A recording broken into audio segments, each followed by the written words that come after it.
PTP/truth bomb. My God, so much info just got found all at once. Here we go.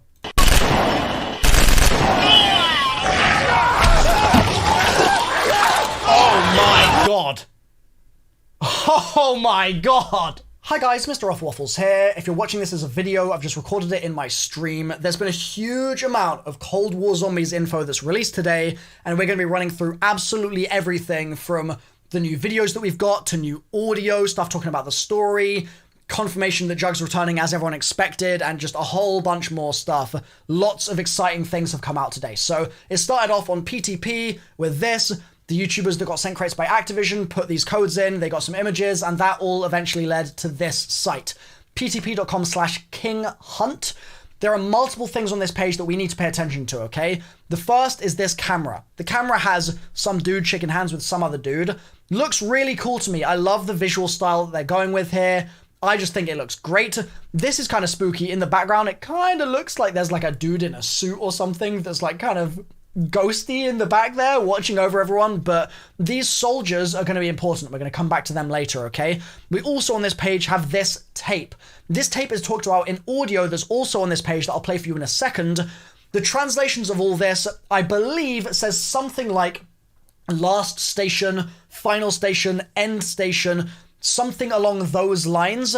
And the address here, which is Normannenstrasse 20, House 1, leads us all the way to the Stasi Museum, which you can see, I mean, there's a big old picture of this dude's face here. The Stasi Museum, which is this place in Germany. Now, the history of this building is what's really important here, not its current occupation or whatever as a museum, okay? So the Stasi Museum, as you can see here, okay, this is the German page, is located in House 1 in the former grounds of the headquarters of the GDR Ministry for State Security. It was erected in the 1960s, and basically, yeah, there's a lot of information about it on this page. You're probably not interested in all of the depth there, but all you need to really know is that in terms of its location, like its physical location, it's in East Germany here, and as you can see, the Ministry for State Security, or State Security Service, commonly known as the Stasi, was the official state security service of the German Democratic Republic, also known as East Germany, okay? So we are planted firmly in the Cold War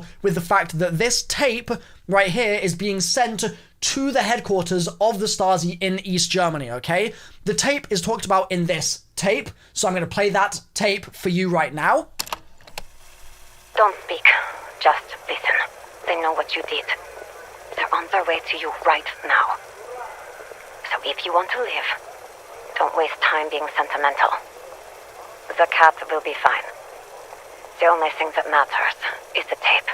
I will coordinate with Requiem to arrange extraction, but for now, you have to stay hidden. Go to Misha's old farmhouse and hide in the barn. Don't worry, the rats are not as big as you remember. Stay there till morning. Then, call me from the payphone by the station. We will get you out. Good luck. So the interesting things in there's a lot of interesting stuff that could be broken down in a lot more detail, but basically I think there's a chance that she is talking in code. I talked about this a lot in one of my other streams where there was a previous audio message. We broke down the whole thing and there was discussion about Tatiana and all this stuff that seemed like it could be just an innocent message, but actually, under the surface, felt like it was hiding some more nefarious secrets. At the beginning here, when she's saying, there's no time to be sentimental, the cat will be fine, I think that might actually be code-worded messages that she's using to talk about some other more serious thing in case her phone is bugged or wired or whatever. So I suspect that might be going on here. I'll make a separate video talking about the implications of all that, but I wanted to let you guys know. She also talks about Requiem, who we're going to get to talking about in a moment, so keep that in your brain that she mentions that she's going to work with Requiem to secure extraction, and then also, towards the end, she's talking about a payphone. She says,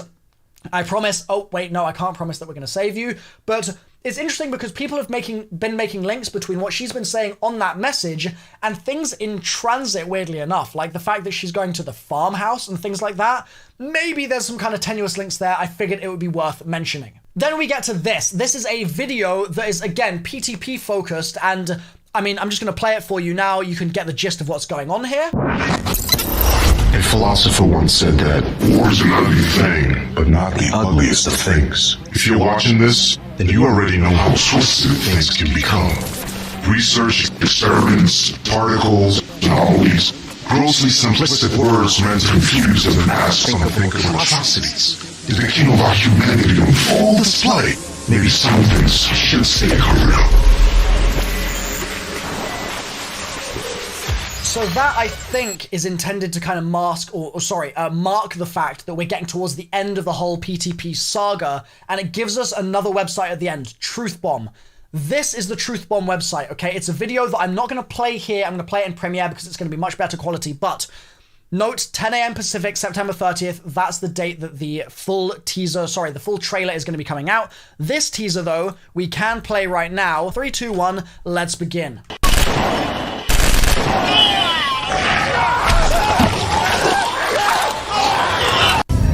So, this is the old trailer that we got that I'll talk about in a second, but as you can see in this video, there's quite a bit going on, but there's some really interesting things that I want to point out. First of all, the weaponry that they're holding. So this guy in this shot, it's not the easiest thing to see what he's holding here. It kind of looks like an MP40, but I think you're going to change your mind as to what he's holding in a second because there's a clearer shot, and I'm pretty confident it's a PPSH. You'll believe me in a second. There's a pile of bodies here, and one thing that I want to note is that right here, you can see this is a normal, uninfected person's hand. This isn't a zombie hand. So I think what's going on is that there's a player that has died out. We know that this is near the spawn area of the map because in that other video, which I'm going to go back to in a second, you've got the player holding their M1911 in that kind of narked help room area where those stairs are. They've dropped their M1911, it looks like. I'm believing that's what that gun is at least, and basically bled out. So it seems like there might be some kind of either persistent death mechanic here, or you're just going to be able to pick up guns when other people die, or you can drop guns and stuff like that. That's my assumption as to what's happening. Or, obviously, maybe they're just doing it for the sake of the trailer, but I think the fact that they've shown us this now might be indicative of things to come. We're going to keep it moving, okay? Lots of gunfire going on. The zombies clearly swarmed that guy and taken him out. This at first looked a bit like Nikolai to me, but I don't think it is Nikolai. I'm pretty confident it's not. You can see here it sort of looks like him some frames and then it doesn't others, but I'm pretty confident that's not Nikolai. However, I do think these are Soviet soldiers. They're all obviously firing down the zombies here, but as we go further into the video, this guy gets jumped, and what you'll be able to see is that you've got all these computer terminals in the background. And notice the way the walls look here, and also keep an eye on the floor, because this is going to be relevant for talking about something in a couple of minutes' time. But for now, this guy's going to get jumped. This zombie to me looks really classic. That's like a classic zombies design, looks really good. He's wearing almost like a little smart little get up here. He's got like a shirt on, maybe like nice little jacket there. So that zombie jumps that guy, wrestles him to the floor, lots of gore and stuff, which is also really cool to see. But as he's falling, look at the barrel of this weapon. I think, to me at least, that really looks like a PP. A PPSH. That's really, really similar in my opinion. Just the whole way that thing looks, it screams PPSH to me, and the fact that these are Soviet soldiers, it would fit right in, it would be fantastic. So I think that's what we're potentially seeing here. There you get a really nice shot of the gun butt as well, in case anyone cares about that. Then we're going to continue into this, all right, which is the old trailer, but I just want to point out a couple details that link to that previous thing. I think that this might actually all be one interconnected room. I think that probably what's going to happen is that in the original Nocturne Totem, so for example, in the help room, let's say you're in the help room, you're walking around, maybe there'll be a door in here that wasn't open previously in the map that now is going to be open. That's going to lead you into a staircase, and that staircase is going to descend just like we see with this staircase here, except this one is obviously already a level down, but it's going to descend into this area, and there's going to be, as you see in this shot, loads of zombies all in this very, very low level, and that will basically be like us finding maybe the horde for the first time, and then we pull back, have to kind of evacuate this area while this massive horde attacks us, and that's us kind of spawning in. Like, maybe there's no zombies in the initial spawn area of the map, and we have to get to this point before we see the full horde. I think that is a potential now. So, another thing I also mentioned while I was breaking this down with my stream, you can see this blue cable pulsating. I didn't notice this before, but I thought that was really cool and something that was worth pointing out. This is from Instagram, and if we zoom in on this bad boy, you can see, first of all, Cold War Zombies, that logo just looks so good to me. I love it.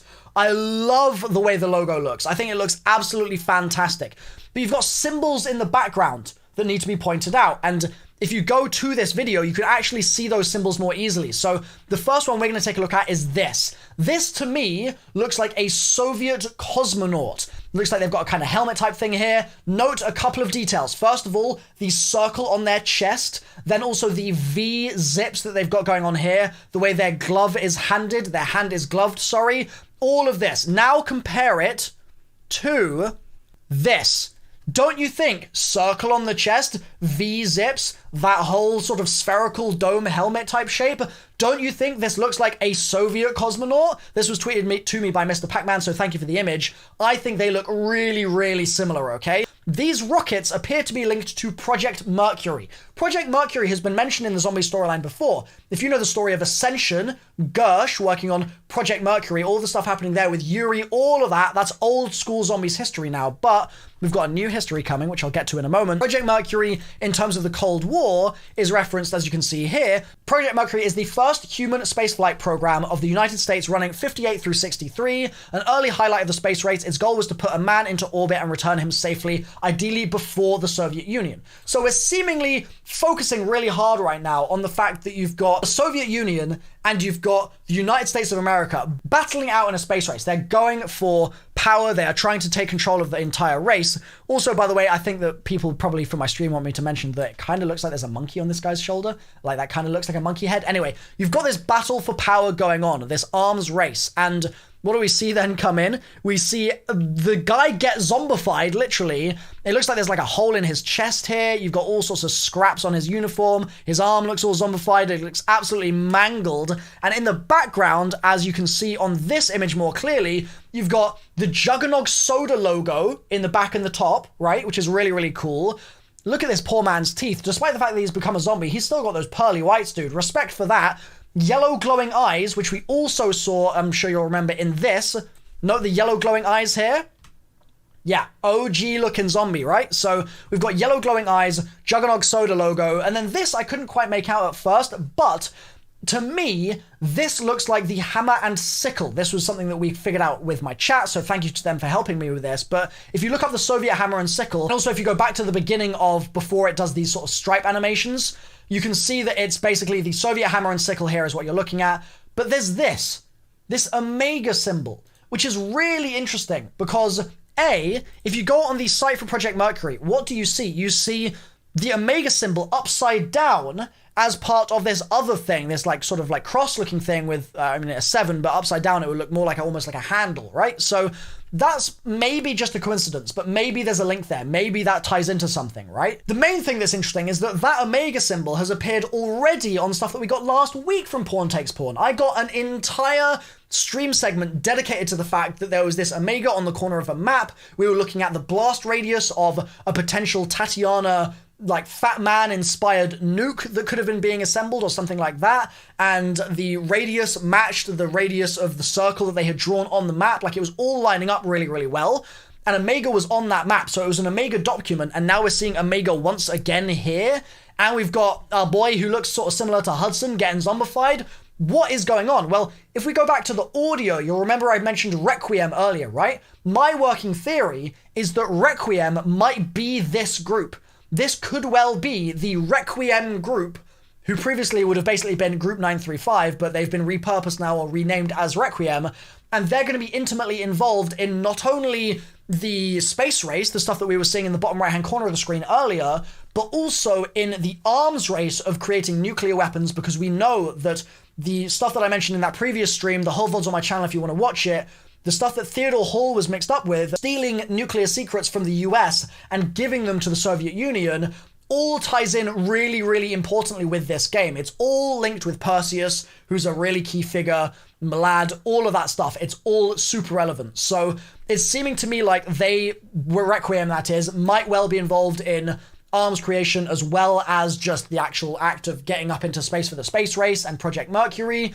The fact that Juggernog Soda's back, I mean, we already knew that it was coming, but the fact that we've got the logo back and it's the classic logo is just, mwah, chef's kiss. It would also be worth reiterating. Also, by the way, follow me on Twitter if you haven't already, twitter.com/MrRoflWaffles, but it would be worth reiterating that yes, zombies are back, as they said on the Call of Duty tweet, but Treyarch tweeted, a new zombie story begins. Now, I know This could well be just a weird kind of way of saying this is a new chapter in the same story as before.